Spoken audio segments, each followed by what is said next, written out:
Hello everybody and welcome back to another My Porch Prints tutorials. This is Kyra and today I'm going to be showing you how to create this no-sew pocket journal. So that means there's no sewing involved. All you should need is some paper, some glue, some scissors, and that's about it. I'll be showing you a couple of extra decorating techniques if you're interested, but otherwise we're going to keep things as easy as possible today. All right, let's go ahead and jump in with our materials here. So as always, the links for all the materials will be down in the description box below. And I have some of these fussy cuts from the Heirloom Elegance kit. I ended up not using these, but if you want to grab these for decorating your journal, you absolutely can, and I will still link them down below. What I did end up using are these Shabby scrap lined papers. We have a new Shabby scrap collection in our shop right now. So I went ahead and printed off 5 sheets of the lined paper, and I did print them on cardstock and printed them front and back. So I just, flipped them over and ran them through my printer again. And then you're also going to need 10 sheets of the Shabby scrap papers. Now these are just the decorative papers, they're not lined. I didn't print anything on the backs of them, although you can if you want the inside of your pockets to be decorative instead of white. Lastly, we have this washi tape freebie that we're going to be giving away. You can find the link for that down in the description box below. And I printed mine on sticker paper, so I will post the tutorial for how to do that if you are interested. But if you don't have sticker paper, you can just print these on regular paper, cut them out and glue them, and that will work the exact same way. And to get started here, we're going to begin with those 10 sheets of decorative papers. So take the first one here and we're going to be folding it in half just like this horizontally, and then we're going to fold it in half again vertically, just like this. And if you didn't fold things perfectly, you might have a little bit of white showing around the edges, so you can just trim that up with some scissors or hide it with some distress ink, or just ignore it if it doesn't bother you too much, because it's not going to make much of a difference in the end. And because of how we're folding this, some of the pages, like the design on the pages, will be upside down. So, it's not very noticeable with this pattern, but if it bothers you, you can always decorate over the top of those pages, like with those fussy cuts I mentioned earlier in the video, or, anything else to your liking. If it bothers you, you can do that. But otherwise, we're going to take all of the papers in this stack and we're going to fold them all the exact same way until we have 10 folded pieces. And then I'm going to divide those into 2 piles of 5. So my left pile is going to be the pile where I have pockets open on the top, and the right pile is going to be the ones with pockets on the side. So starting with the pile on the left side here, I'm going to grab some glue and we're going to open up, so there's like kind of 2 halves to each of these pockets. We're going to open up the first half here, and inside we're going to add just a little bit of glue to this far right edge, just a small bead of glue because we want that pocket to be as wide as possible. And then we're going to open it up to the second side and we're going to do the exact same thing. So kind of just gluing these edges closed, and that's going to create the pockets on the top of these pages just like this. And then we're going to do the same thing for this pile on the right, except instead of adding the glue to the side, we're going to add it to the top.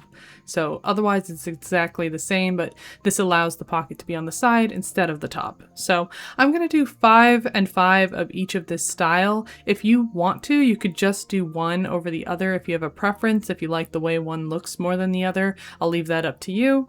But for mine, I'm going to go ahead and just have 5 and a 5 of each so that there's kind of even amounts. And then once you've done that to all of your stacks, you can go ahead and add them together. So I'm going to take one from each pile and just kind of go back and forth so that they kind of alternate throughout the entirety of the journal. And now that we have our pages, we can go ahead and bind them. So we're going to be taking the top 2 and aligning them back to back so that the spine, or like the creased edges, are touching. And remember that the one on the left side is going to be the cover of your journal, okay? And then we're going to take those freebie little washi tape stickers from earlier, and we're going to use these just kind of across the divide between the 2 pages. And I cut mine in half so that I would have plenty to use for my project. If you want to use the full-size pieces, you totally can. And if yours aren't stickers, you can just add glue to the back of the pieces of paper here and glue them down, and it will work the exact same way. And I'm using 2 pieces of tape here, one kind of near the top and one sort of near the bottom, just for a little bit of extra stability versus using just one piece of tape. And you will see the tape kind of through the spine a little bit, but don't worry about that. We're going to be covering that up in a little bit. And you can see that the book just kind of hinges together and you can flip through it like you would any other journal. This is a really quick, easy method for binding that you can use for most projects, actually, if you're kind of rushed for time or you want something a little more simple. And this washi tape is so cute and matches this kit perfectly. I think I'm going to end up using this a lot more in future projects because this was just so fast and so adorable looking. All right, so we're gonna go ahead and repeat that process for the entire pile. So just take the next page off the pile, align it at the spine, tape it together, and just keep doing that over and over until you have the full bound journal. And like I said, you can see the tape on the spine, so we're actually going to use washi tape, wrapping it around from cover to cover to hide that spine.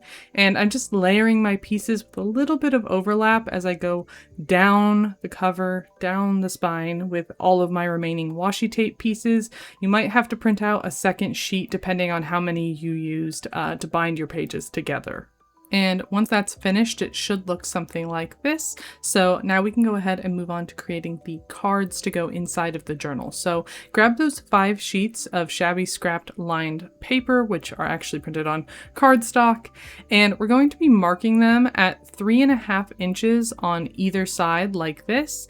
And then at the top, we're going to do 4 3/4 inches. So do that at the top and bottom. And this is going to give you kind of your guide for where to cut.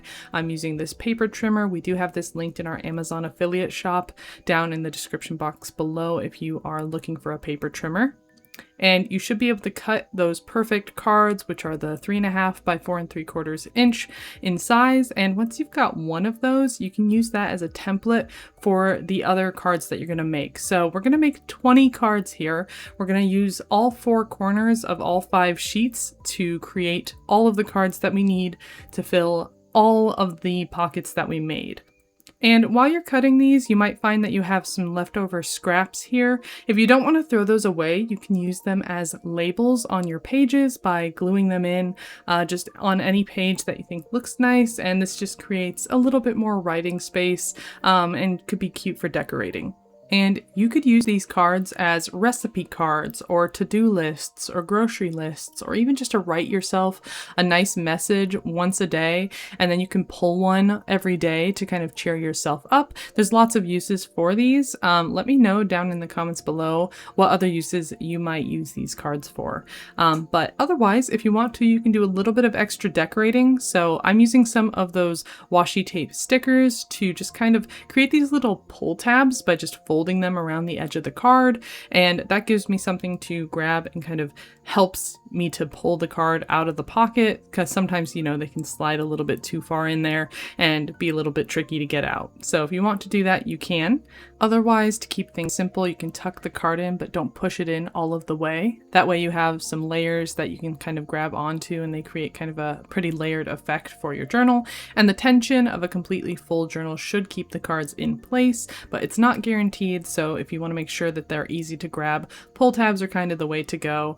And they come in various forms. You could do something like this where you add an eyelet to the top and some ribbon, and that's kind of another pull tab that you can use. Or you can stand the cards up sort of vertically inside the pocket like this, and that also makes them easier to grab. Right here I'm using like a little strip of trim, and I'm just stapling that down after folding it in half around the edge to create another pull tab. And if you like lace, you can do extra decorating where you add lace to the edges of cards or to the cover. I did just the barest amount of that for decorating today. Like I said, I'm not going to do full decorating. I just wanted to give you guys something that was pretty easy to put together. Lots of writing space, lots of potential for decorating. So if you make this, I would love to see images of it. So if you haven't already joined our Facebook group, make sure to do that so you can share your pictures with everyone in that group. And don't forget to like and subscribe. It really helps our channel grow. And I will see you in the next tutorial. Bye!